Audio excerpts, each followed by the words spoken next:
younger people do not have 10, 25, 30, $100,000 sitting around in a cash account waiting to invest in the next great syndication that I offer. But what they do have is those old retirement accounts with some cash sitting in them that roll into a self-directed IRA, and now they can participate in the real estate investment that offers significantly higher return.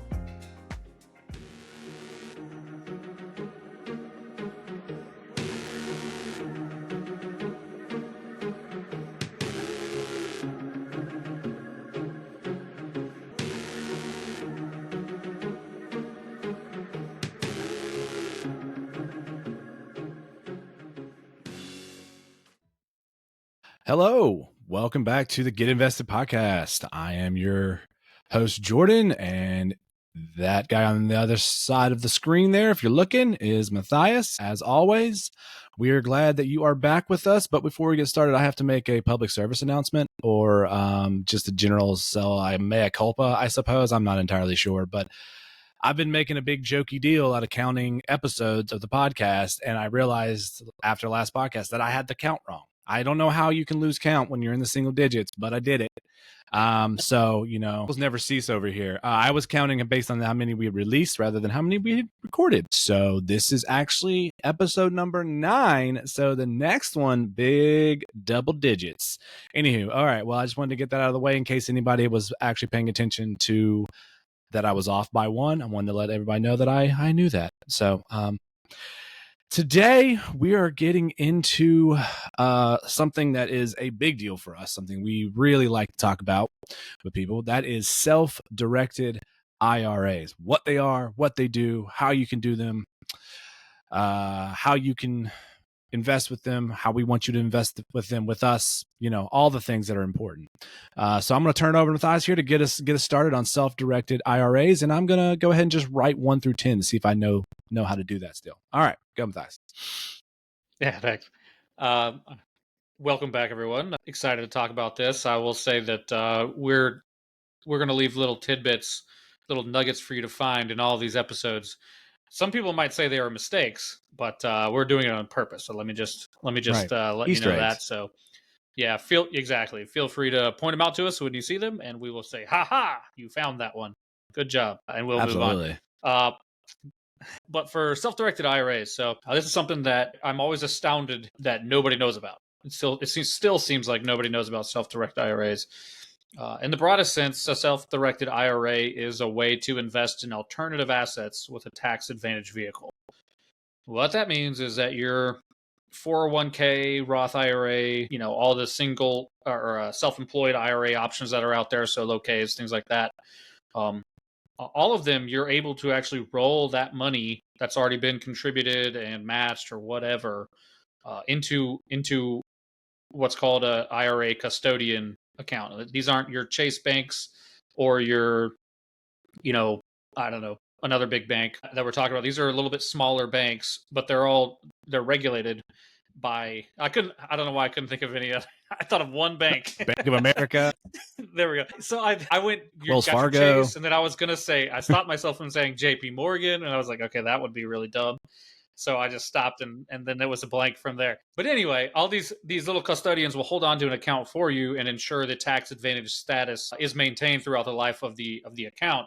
And that allows you to alternative assets, things that you aren't normally able to invest in with your 401k, such as real estate or gold, silver, crypto. Even now, that's they're all, you can hold all these assets in that account, kind of at an arm's length from you, and it'll continue to build up funds for you at a tax advantaged account. That's the gist of what a self-directed IRA is. Yeah, so there's so many places to start because I can attest because I guess since I'm supposed to be learning about things on this podcast, I guess we'll have to just pretend that I'm learning it now rather than when I did learn it like 2.5 years ago when Matthias taught me about it. So this is just a simulation of how that went down. Because I had a simple, an E simple, or I guess that's a version of a 401k from an old company that I had left a long time ago that was just sitting there. I mean, it was making money, but it was just sitting there. And then he told me, you can take control of that rather than just letting it sit there. And it kind of blew my mind. But I think one of the things we need to make clear is how this fits into like the whole kind of overarching company matching, retirement, because I think a lot of people, and I think this is why a lot of people don't know about self-directed, is that they say, okay, well, in the world I was recently in, I have my pension, and then I can set up, with the state as a teacher, and then I can set up an additional retirement account that I save more money, and then I just keep adding and adding and adding and adding, and eventually there's a lot of money left that I can pull from when I'm in my golden years, in case I don't get on the Golden Bachelor. And then they don't really think about all the ways that all the things that go into allowing you to do that, and why it's tax incentivized, and why it's pre-tax, and all of those things. So I guess we should start with just talking about why this is something that first like makes complete sense, but then also you got to remember there are rules to it and why it works the way it does. So maybe just kind of lay the groundwork, Matthias, on like what a retirement account is and how this fits into that model. Yeah, sure. The retirement account is going to be a tax advantage account in a couple different ways. Let's say you're 401k employee at a giant company, whatever, and this applies even down to small businesses. They have typically different types of accounts, but they all kind of do the same thing. But you're able to defer your taxes.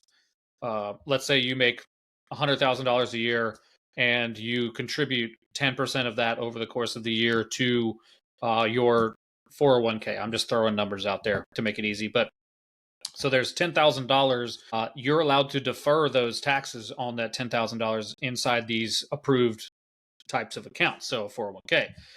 So now you're only getting taxed on making $90,000. The government wants you to incentivize you to invest in your own future because they don't want to pay for you later. It's a lot more expensive. So if you're able to, not rely on Social Security and things like that, this is how they incentivize you to do it. So not only that, but if there's a matching, your employer, let's say your employer matches up to 5%, so there's another $5,000. They get to write off that contribution.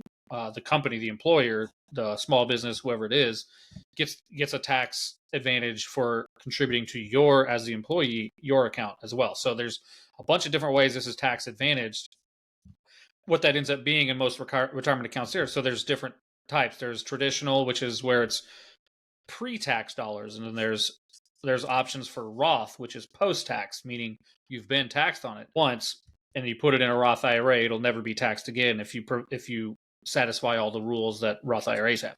So that's great because assuming your tax advantage goes up over the course of your life, you're paying taxes earlier when you're theoretically poorer, making less money, and then it builds up over time until, let's say, you're a multimillionaire real estate mogul. It's never taxed again when you withdraw it in your golden years, as you spoke of. So there's different ways that you get tax advantages, but the point is that you have to satisfy the IRS rules in order to keep those tax advantages intact. So everyone thinks a self-directed IRA is like, well, I got to cash out of my 401k or my Roth or whatever in order to invest in alternative assets. The whole point of these self-directed IRA companies is that they allow you to maintain that status. If it's a Roth, you can do a Roth account. If it's a traditional, you can do traditional. All those varieties are available in these custodians, but they hold on to the money for you, contribute. Like you say, I want to buy gold or I want to do real estate. They hold the money. They cut the checks to the investment. The investment cuts return checks back to them. It preserves the same status as the traditional 401k that you have with your company. And the beauty of it is that old 401ks are required by law, and that types of retirement accounts doesn't just have to be 401ks, are required by law to allow you to roll out of them if you are no longer contributing. Like, so for instance, if it's an old company, exactly like you talked about, they're not allowed to just hold that money inside their little institution, whatever it happens to be. Once you're no longer in that job or no longer contributing to that particular account that you had set up, they have to let you roll that out into something else. You could roll it into your Roth IRA that you have somewhere else at Vanguard or wherever, or you could roll it into a self-directed IRA and invest it a lot. You have a lot more control at that point, but you maintain the status. That kind of answer the question. Yeah. I mean, I think a lot of people, I mean, the reason I wanted to go there is just because I think a lot of people have a vague notion of like, yeah, this is for later. So it's a good thing. I'm saving. But, all the ways in which, like you said, this tax schedule, I guess, is structured, right? So that you're actually saving you don't get taxed on it at all. I guess if it's pre-tax, you get taxed when you bring it out later. But yeah, it's it's the government's way of incentivizing you to save, and that's why it has to be behind a wall, right? Mhm. That's the thing, and that's why you can't. Now, I do have one question in the follow up, but I just want to be clear that like that's why when we do self-directed, one of the things that everyone is going to realize is that it means I get to say what happens to it, but I actually have no access to it. Because if you just had access to it, all those like provisions that allow it to be money pre-tax, et cetera, et cetera, et cetera, all those advantages go away because then you just have money. Like it's Right. not. Exactly. Yeah. Yeah. It's not. It's a little different than just having a separate checking account. That's not how it works. It has to Yeah. be controlled by a third party, a licensed, registered third party that is, because what they do is that third party vets your investment. It not like to say, hey, this is a good investment, you're going to make a ton of money on it. They vet it to make sure that it is not some sort of weird LLC structure you've concocted in order to pull that money and pay yourself as an individual versus have it held in the account. So they basically say, hey, this is a legit investment. There you go. You can make it. Their only job is they're not going to check out the investment. So you can make some horrible investments in a self-directed IRA, but they will just say, hey, you will preserve your tax status of this Roth IRA account or traditional IRA account if you make this investment. It is not related to you. You're not trying to backdoor under the table pay yourself from your tax advantage account. That's what the Yeah. self-directed IRA companies do. Right. Making sure that you're not trying to pull one over on the tax man and literally, I guess, commit tax fraud if you Yes, tried that. that would be considered tax fraud. Yeah, Yeah. you could go join Wesley So Snipes yeah, in I the was about to jail say Wesley to do Snipes. that. I just saw you in the latest Marvel movie, so you've gotten past it, but maybe pay He's attention. he's back. He's back. He's back. Yeah. Good for him for putting in his time and joining all the rest of us in society. But yeah, so the one thing I was just one to ask about though is, so I have done this twice after leaving a job where there was a matching or I was putting it in whatever and I've taken to accounts and rolled them in. Can you be at a company, stay at that company, but stop contributing and then pulled it out? Or do you have, I mean, it depends on the rules, right? Because I feel like my last one I had to have left, but is that case by case? It is case by case. So that's up to the employer and where they keep their employees' accounts. So those two institutions, if it's active, and it doesn't necessarily have to be you're contributing, you can even not contribute to it. But if you're still employed, that's what they care about. So they're not required. If you're still employed by that company, they're not required to allow you to roll it out. A lot of companies do allow you to roll it out, but that is a everybody needs to check with their employer institution that holds their 401k to make sure that that is a viable solution or possible. But the good news is that anything you hold individually, so everybody, in my opinion, should have a Roth IRA up to a certain income level. You should have a Roth IRA, and that Roth IRA is yours. Nobody controls that other than you. In terms of there are no restrictions on what you do with that money. You've already been taxed on it, so you can roll it out of Vanguard into a self-directed or whatever you want to do. That's always your prerogative. So if there's no employer involved, like in that Roth situation, it is 100% yours. And the government looks at it as if you're no longer employed by that. That's why they mandate it that you can roll it out from those old expired, not expired, but those old accounts that you're no longer affiliated with the employer. That's why they mandate that, because that's considered yours. If it's vested, then it's considered yours at that point. Okay. Yeah. So I guess maybe step one is go look at the accounts you have left from other jobs. Step two, ask your employer about the current one. Yeah, exactly. And that's what I would encourage. Full disclosure, I am still struggling with my wife on this one. There may or may not be a 401k from 15 years ago employer that we don't know anything about. We haven't found it. There was one. So this is what my wife and a lot of people, I'm sorry, Jen, I'm calling you out a little bit, but a lot of people have You see this my where they brow? go, I'm intrigued. yeah, a lot of people Eyebrow go, up. I'm saving for retirement. It's safe in this account. I don't want to panic about the market going up and down. I don't really know what's in it, but in the back of my mind, I know I'm good, and they don't pay attention to it. I understand that, but I would not recommend that simply because companies go in and out of business, accounts get transferred over, you lose track, as I've found, you lose track of who's holding an account. Company got swallowed by somebody else, and everything got transferred to uh, a new custodian that holds all the 401ks at that company.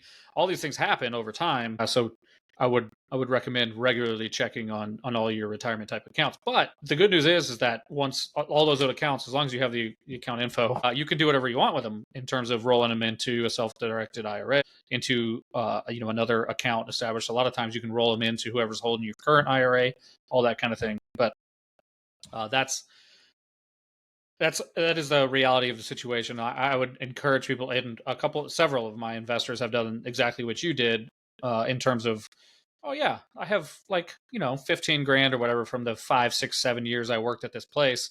I haven't contributed to, I haven't touched it in forever. It's just kind of sitting there because I know I can't use it, until I turn, into my 60s and all that. So there's a lot of people that have that. If you've ever changed jobs, chances are you have at least one old K, and there's a lot more opportunities available to people than they realize with those old four. Yeah. So I think, first of all, just make sure we establish the point here clearly. I mean, in today's market economy, whatever word you want to use to say, in today's job arena, people change jobs regularly. It's, it used to be, on a resume, it used to be, this is getting a little far afield, but I mean, this is something I happen to know something about. If you had, two jobs and they were both 10 years, it was like, all right, look, this is a solid guy or solid gal. They stuck it out. But nowadays, people move every 2 years. And Those people don't that can look exist. Yeah. good. Yeah. Like the staying at a place for 25 years. I mean, one of the things I've done in my career is write resumes. And there are people who came to us who came and said, I've been in this one company for a long time. And now it's like a negative, like, oh, why didn't they go find another job? So it's fairly interesting. So all that being said about market dynamics, what that means is lots of people have lots of these sitting out there, or not lots, but odds are most people have at least one, if not three, right? So, Sure. So if you have 1, 2, or 3, and you're contributing to another one, instead of having 3 piles of 15,000, you can put it together and have one pile of 45 that can do more. I think that's I know that sounds simple, but just make sure it clear, like it's more power together, right? Like that's kind of one of the big things. But I'm sorry, I don't want to get too much in the weeds here on the dynamics between Mr. and Mrs. Wilson, but are you saying that Jen can't find one from a previous company because it changed custodians, or she will not roll it over into a self-directed, or both? It might be almost 100% the first one, where we are not exactly sure companies that were involved. We're not sure paperwork that was ever involved. We've done the Social Security search with the states have the recover loss funds, so we're not sure what state it was held in. So I guess we could go through all the states and figure it out, because it just depends on where the custodian was, whoever was administering the 401ks. So it's a work in progress. We'll keep that up. I don't think it's a significant amount of money, but it is money that is hers that she doesn't know where it is. Yeah, I did that the other She's day. going to listen to Not this, so I am going to hear about this eventually. She's going to be frustrated. Yeah, Jen, this is a test to see if you're actually listening. So, Yeah. speaking of Easter eggs, here we are. Yes. And maybe that was a mistake. I don't know. We'll see. Who knows? Maybe Matthias just kind of like blacked out and just started talking and he didn't know what he was saying. Now, I did that lost funds recovery thing through North Carolina a while back, and like they was like, oh yeah, you got like $80, and then I forgot about it and like missed the deadline. So again, small amount of money, but also money. So okay, all right. Now maybe let's talk what you can do with the self-directed. Well, actually, I don't want to get that. I'm going to just, maybe we can do some concrete steps of what the process looks like. Once, say your employer says, oh, sure, if you're not contributing, if you want to move it to something else and, this, that, and the other, or someone has 3 of them out there, just give them like a overview of the steps of how to do this. Okay, so it is pretty simple. You would just you would choose a self-directed IRA company custodian that you want to hold your self-directed account, and this is the easiest way I recommend. And you go open an account. So if you have a Roth IRA that you're going to roll over, you would open a Roth account. You could do both. If you have traditional stuff that's pre-tax, and then you have a Roth that's post-tax, you could roll both of them into 2 separate accounts. They have to stay separate, but basically you go to your chosen custodian, and we have recommendations on companies that we'll get into a little bit later, but you go set up an account, the appropriate type of account at that company, and then you go to whoever's holding it currently, assuming you've already checked to make sure that they will allow you to roll it over. Then you go, there's a process. It's often easier to go with it all depends on 401k companies, but and a lot of them have different policies like, hey, I need wet signatures, or hey, electronic signatures on this account are fine. That's all going to be relatively complicated, but it's easiest if you go to your IRA, self-directed IRA custodian, the account you just set up, and you ask them, hey, I've got an account at Vanguard. I've got an account at JP Morgan Chase. I've got an account at Schwab that I want to, I had 3 of them. I nailed 3 that time. That I want to roll over. They will instruct you on what it will be required, because they've worked with all these institutions pulling other people's funds in. So that's the easiest that I've found, the easiest way to do it. So you say, hey, roll it in. Oftentimes they have a form they fill out, and then they'll contact the company. There may be some signatures required, but they will walk you through that and how to pull the funds from the old institution into the new self-directed institution. That's the easiest way to do it. And then from there, once the funds hit, and this could take weeks. This is not an overnight process usually, but once the funds hit the account at the new self-directed institution, that's when you can start investing in real estate, gold, silver, crypto, all those things we talked about. Does that make sense? Heck yeah. So just on this note of how to do it, I will say it's part of my learning experience. I've done it twice now, right? Pulled from 2 different previous accounts into my one self-directed. And one of the times, based on the fact that I was coming from Fidelity, I think, they required everything to be paper. And so that was a little onerous because you had to print everything out and sign everything and send a huge packet of things and, all of that. The second time from Corebridge, it was all electronic, except for the check that Corebridge cut to, I'm using no free ads, but right now I'm using Provident Trust. But that it was so much easier because I literally could just fill out a form off with Provident online, and then they did the rest, and then the check was cut. So it can go different ways on that, just to say. And even though it was mostly electronic, it still took, I don't know, like a week and a half to really get it through. But I mean, you're not doing anything with it anyways. Now, maybe just a little teaser for later at some point. Go ahead.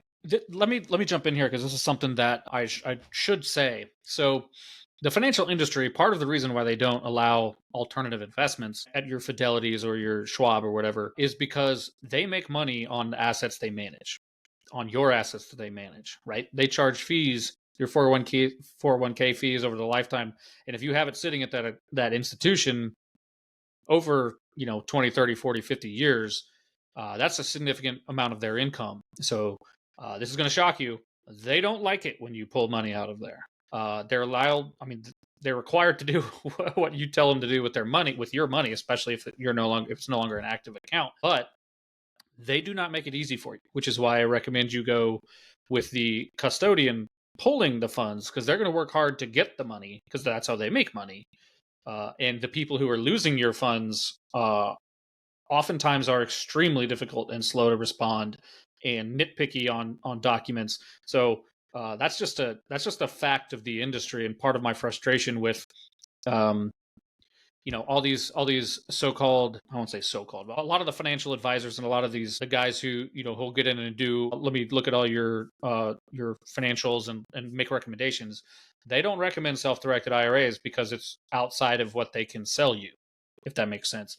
Their companies don't offer it, so it's in my opinion, it's almost fiduciary not a fiduciary, if you're not recommending other investments, you're only recommending ones that you sell. It's kind of, I get frustrated with that. And all of them, not all of them are like that.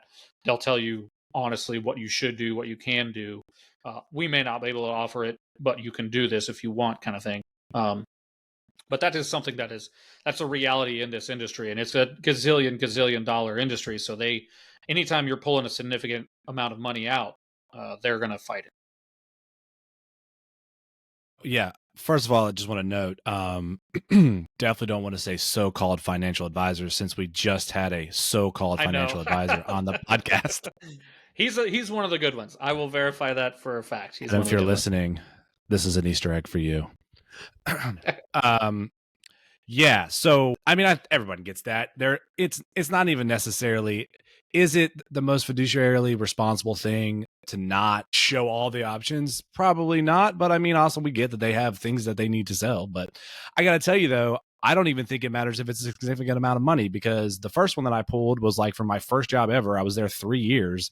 It was not a significant amount of money, and Fidelity still made it difficult. Yeah, well, I mean, they have a lot of options for rolling in, not a lot of options for rolling out, as it turns out. That's yeah. the entrance door is huge. The exit is tiny, and it's around the back. It's a doggy door, really. So yeah, you can understand that they might drag their feet, but also that they are required by law to let you do this, as long as you do it appropriately behind tax walls. So I will say, by the way, actually, we were talking about this off air. I thought I had just missed my opportunity to roll my current self-directed IRA into a company that we're now working with, which Matthias is going to talk about later. But I was wrong, Matthias. It's actually not due. It's not up until October. So maybe we could have a real live click on all the buttons, show you the way kind of thing. I don't know how much of my information I want you to see, but, we could talk me through it. Anywho, I was happy to see that I will be able to work with this great company as well. Now, talk to me about options. You keep saying gold, silver, crypto, real estate, because those are things you're now allowed to invest in, which you are not allowed to with the 401ks. It's more index funds. It's, those kind of things, aggressive, not aggressive, blah, blah, blah. Are you still allowed to invest in some of those safer things as well with your self-directed, or is it only other things? It depends on the institution. Most of them do not have brokerages where you can buy like index funds or something. Some of them may have brokerages where you're allowed to buy individual stocks or things like that. But most of them, in my experience, focus on the alternative assets. And if you wanted to have two separate accounts, you could do one in your traditional Fidelity account and buy stocks and index funds that you want, or bonds or whatever you wanted in that one. And then the self-directed, you would have access to all the other assets that we've been talking about. So they may not have all those options. It's like you would pretty much roll it into a self-directed IRA for the purpose of investing in the gold to silver, because there's no reason to roll it if you're just going to buy stocks and index funds. You can do that at your Vanguards or wherever. But what if I just want to feel the control? Just have the control. You have the control. You can tell them in your Roth IRA what to, I just bought Nvidia stock yesterday after it cratered in my Roth IRA that I have at Vanguard. That I have not rolled over into self-directed. Yeah. So I was just looking at what my self-directed allows me to start a new investment for. And it's limited partnership, of course, which is or LLCs, those two, which is what you would do for the most part, if you're investing in real estate, it's probably going to be some version of that. A PPM, I don't know what that is. Do you know what that PPM is? Private placement memorandum. That's what we offer. Yep. It's a private offering. Okay. It doesn't have to be real estate. PPMs could also be for, angel investors or whatever. Okay. Too. All right. Precious metals. I got that one. Private stock. Well, I guess not public. Does that mean you could take ownership? Okay. Only private stock. Okay. Promissory note. Real estate earnest money. What does that mean? Do you know what that means? Earnest money is what you deposit when you're under contract to buy something. So I'm not even sure what that means, but you can hold a house in a self-directed IRA. You can actually hold a house, like a rental house, in your self-directed IRA if you wanted to. You can buy land with it. You can do all sorts of things. You can hold it as an individual asset, or you can buy portions of companies that own assets, like what we offer in our real estate investments. So there's different ways to get there, but you can hold. It's a lot tougher if you're buying an individual house, because then there's a lot more hoops you have to jump through to make sure that the self-directed IRA is not paying you directly at any point. So I've never done that. It's going back It's in. not really worth it. Plus, you got to have all of the money required in sitting in that account in order to do it. So, and then the final thing is a secured note. Yeah, so you could do promissory notes and secured notes. You could literally lend out of your self-directed IRA. You could say, "Hey, I'll lend you. I'll do small or personal loan or business loan or whatever to somebody who's doing something," and then they would pay interest on the loan to your self-directed IRA. Okay, so that's interesting. That, I mean, I guess the way that work is if say I have $200,000 in my account and I buy a house with it, then and I rent it. So all the rent, all the income, it would just has to go straight back to the self-directed. So that's Right. the key, right? Any money you make on that has to go back to it. You cannot collect any of it.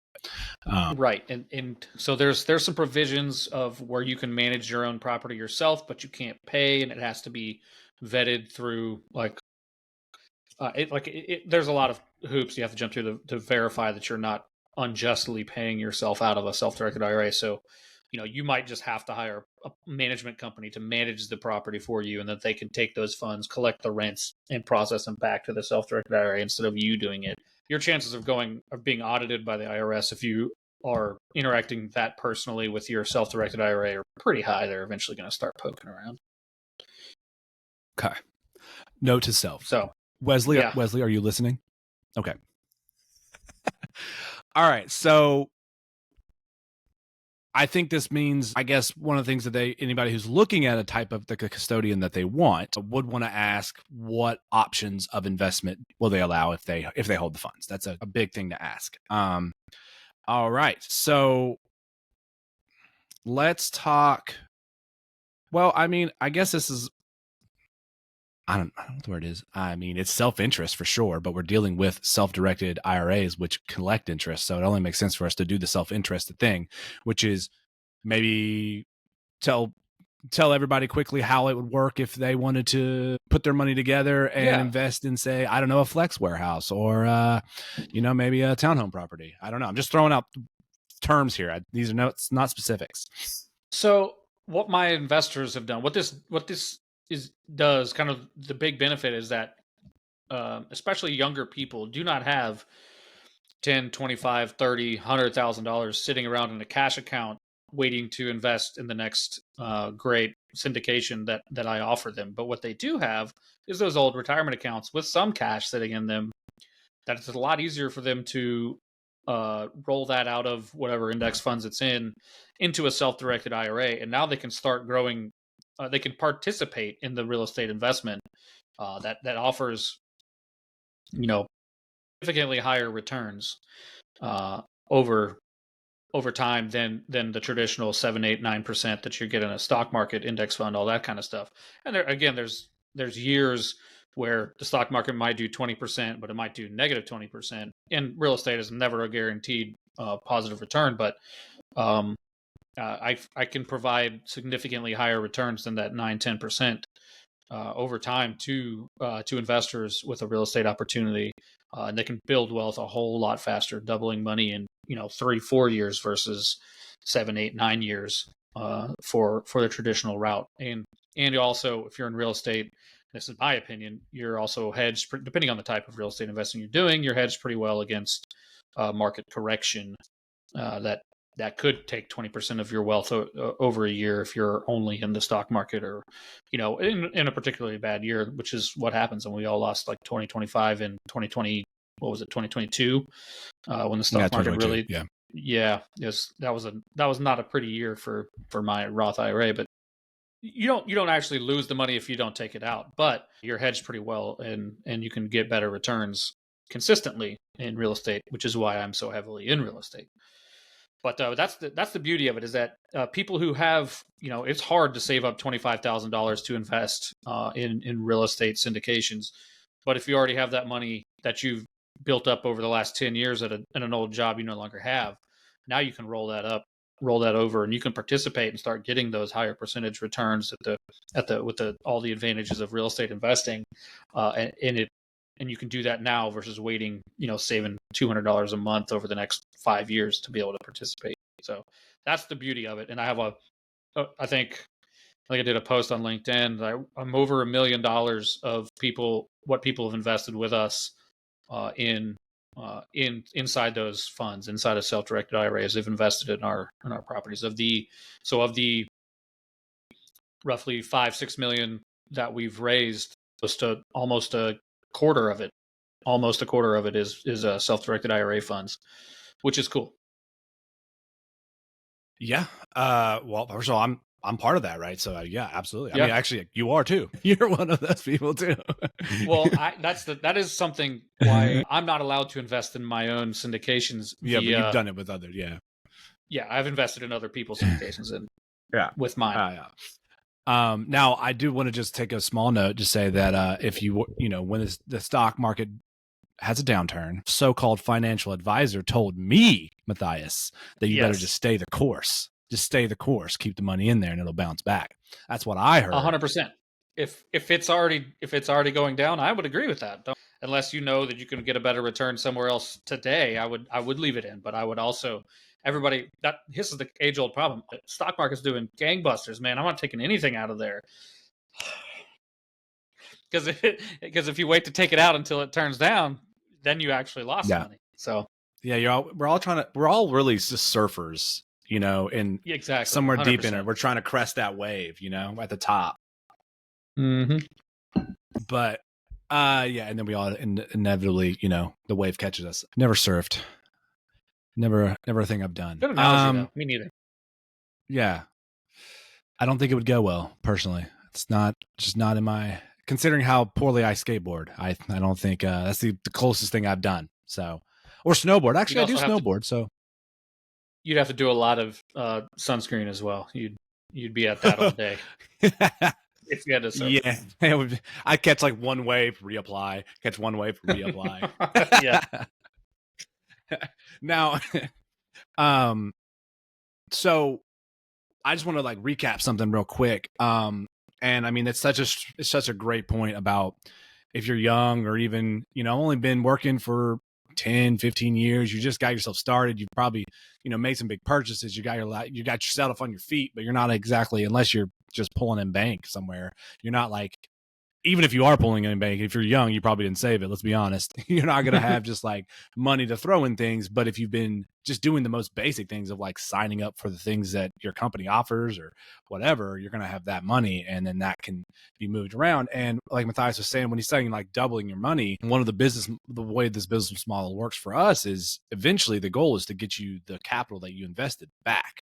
So you invest, say, the 25 of your self-directed, and then the property value goes up, we reinvest, and we get as much capital back to the investors as we can. So you get 20,000 back or whatever, and then you have that money back to move to the next one while you're still owning the same what you owned with the original investment of that property. So not only this, you don't double your money just by the property being sold. You double the money by us value adding. If you don't know what that means, that was episode 6, I think. I'm pretty sure episode 6. I don't count well. I'm pretty sure it's episode 6. You should check it out. So that's pretty cool because, like he's saying, that's not even, you're still invested in the property, but you have that money back to invest somewhere else. And nothing was sold, right? That's not the end. Whereas, like he says, it's a slow build on other things. So that's should be eye-opening for anybody who has not heard of this, honestly. All right. Well, here we probably should look to wrapping it up. I'm not sure how much longer people are going to want to listen to us. Jen probably already checked out 20 minutes ago. Well, future Jen has already smacked me, I'm positive. Future Jen is red in the face. Now, so let's just talk about the great company that we're working with that is a definite option for everybody. Now, just like we want to be fiduciarily responsible, I'm not even sure that's an adverb you can use, but I'm doing it. We are not saying that this is the only one. There's a lot of other opportunities out there, and maybe there's one that offers investments that you want, but this one offers the types of investments we think are great. So take it away, Matthias, about our company here. Yeah, our partners. The company I recommend to anybody looking to go this route right now with the self-directed IRA is Directed Trust Company. And the reason I recommend them is, one, they're very responsive and helpful when you whenever you're working with them, opening an account, moving an account, rolling an account. They're very quick to respond. Two, their fees are in line with industry standards. They don't charge for anything weird. And then three, the ease of managing the accounts online. They allow everything electronically. They allow you to use your phone to upload a picture of your driver's license because they have to verify identity and social security numbers and all that stuff. That process is all done almost overnight, which is way faster than a lot of the other companies I've worked with. All the companies I've come across in the industry are trustworthy and above board. There's nothing wrong with them. It's just some are much more sluggish than others, and you can't get somebody on the phone. They didn't read the email question you sent them, so they responded with a reply blast that doesn't help and doesn't answer the questions. They're not good at communicating with other institutions when they're pulling funds, whatever it may be. Directed Trust Company, I've not had those issues, and I always recommend them. Once they've actually reached out to me after I've probably sent them over the last year and a half. I've probably sent them 15 to 20 customers. And so they started reaching out to me, and they're like, well, we can give you kickbacks whenever you bring somebody over, but the only caveat is they can't invest with you. And I was like, well, that completely defeats the purpose on my end. I'd rather give them a discount code that they can use. They reference my company, Capital Velocity Investments, whenever they apply for an account there, and they apply a discount code to their account, so they get to save money on their annual fees. Usually it's like industry standards $300 to $400 a year to manage the assets. Some of them are percentage based on the percentage. Take a 1% of your assets being held. These guys are just flat fees. That's another thing I like, because as you get bigger, you shouldn't be giving away more and more of your money to them. So that's the company I recommend. I do not get kickbacks per person that invests. That is not a thing. So this is just me purely saying, hey, my investors that have used them like it. I recommend it. They hold my personal self-directed IRA over there. And the companies I've recommended in the past are good, but they are not as good as these guys. So that's kind of my commercial for them, and I'm happy to pass out information. They gave me a guide that I can send to people, prospective clients that want to check it out, and it tells them how to use the discount code. It gives them $100 off their annual fee for using my name and rolling their funds into Directed Trust Company. Okay, so just to be clear, no one should just run over to Directed Trust right now, pull over their car and get on their phone. They should hit you up for some info. Talk to me first. Yep. Talk to me first. Get on the calendar. Shoot me an email, text, LinkedIn, whatever. And I'll send that guide to you to tell you how to take advantage of the savings they offer to my clients. Okay, so they need to talk to you in order to get that. You're not required to invest with me, by the way. You're not required. You just have to be referred by me. So if you find another syndicator that is not as good looking or charming and has slightly worse deals, but you still want to invest with them, that's fine. Yeah, I mean, if you can use my discount. This is America. You're free to make bad choices. Okay, we don't stand in your way. That's right.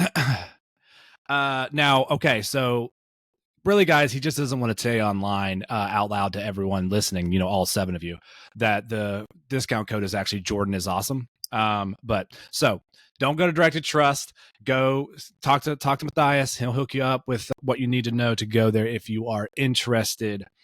Now, I just want to be clear. It's $100 off of your annual management fee the first year, or in perpetuity? I'm assuming just the first year. No, it's in perpetuity. Whoa. There As you I go. understand it. It's a pretty good deal. That is a good deal. 100%. Okay. That's awesome. I'm excited. Actually, love a good it is deal. In perpetuity. I know it is in perpetuity. That's your fee going forward. Never expiring coupon. My mother would be so excited. Long have been the days where this was a while back that we were couponing. Those. I guess my sister randomly. Thing. Well, then my sister started doing the super couponing or whatever it was called back in, Boy. remember that was like a whole fad. Yeah. Anyways, Yeah. I don't want to get us too off topic. I mean, Bethany's definitely not listening to this, but maybe she should start. Maybe I should just start calling her out until she starts One of listening. those be hurt I mean, Easter egg. she's already been on the pod as a picture and a awesome Patch the Pirate uniform. So, okay, well, I think that wraps it up for now. I just want to be clear, guys. I'm going to put up, obviously key takeaways, and the part of those key takeaways are going to be steps to do this. I'm going to put the name and why we recommend it in the show notes about directed trust and all of that. So you don't have to write this down or anything. It'll all be there. So no worries there. I think that's just I think that's all. I mean, the last question I have, I guess, Matthias, is you keep saying gold, silver, crypto. What's your hot take on a crypto to invest on? Can't say Bitcoin or Ethereum. I own a tiny bit of each of those, so yeah. But I don't have very much. I'd say if you're going to invest in crypto, probably Bitcoin would be the best one to do. But it's very. I wouldn't put a lot into it until you're very familiar with how it works, because it's very volatile. I mean, it literally just tanked like yesterday. I think it went crazy bad. Lost thousands and thousands of dollars per Bitcoin.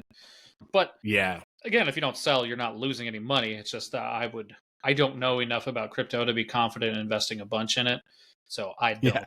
I haven't. I invested in Bitcoin back in 2017. I actually wrote it high and then sold it to get other stuff. I was dabbling dilettantishly for a while. I'm not going to lie. I mean, it wasn't a lot of money, so it didn't matter. But I've been holding on to this one. I have faith in for like 6 years. We'll see.